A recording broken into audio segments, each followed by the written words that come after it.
ఏమవుద్ది? దేశం నిలబడద్దా? దేశం ఒకటిగా ఉంటుందా?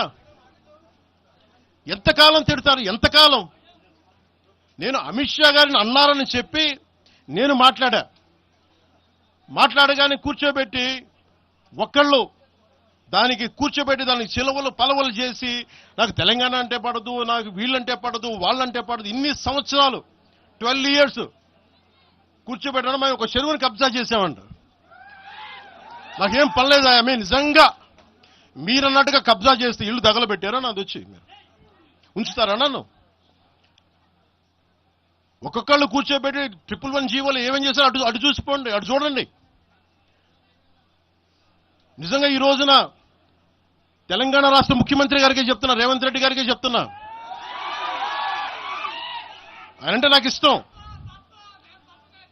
ఆయనంటే గౌరవం నాకు.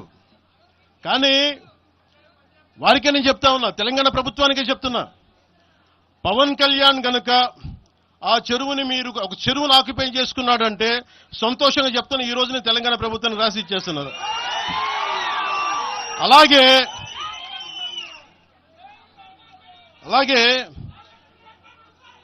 లెఫ్ట్ మేము వామపక్షవాదులు అని చెప్పి ఒక ఎనలిస్ట్ మాట్లాడతా,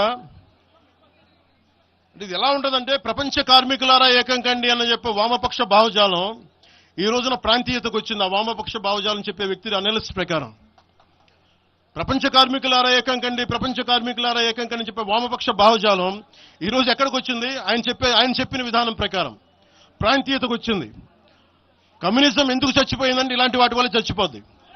ఈరోజు గద్దర్ గురించి మాట్లాడతారు. బండెనక బండి కట్టి 16 బండ్లు కట్టి ఏ బండిలో పోతాం నైజాం సర్కారోడా అంటే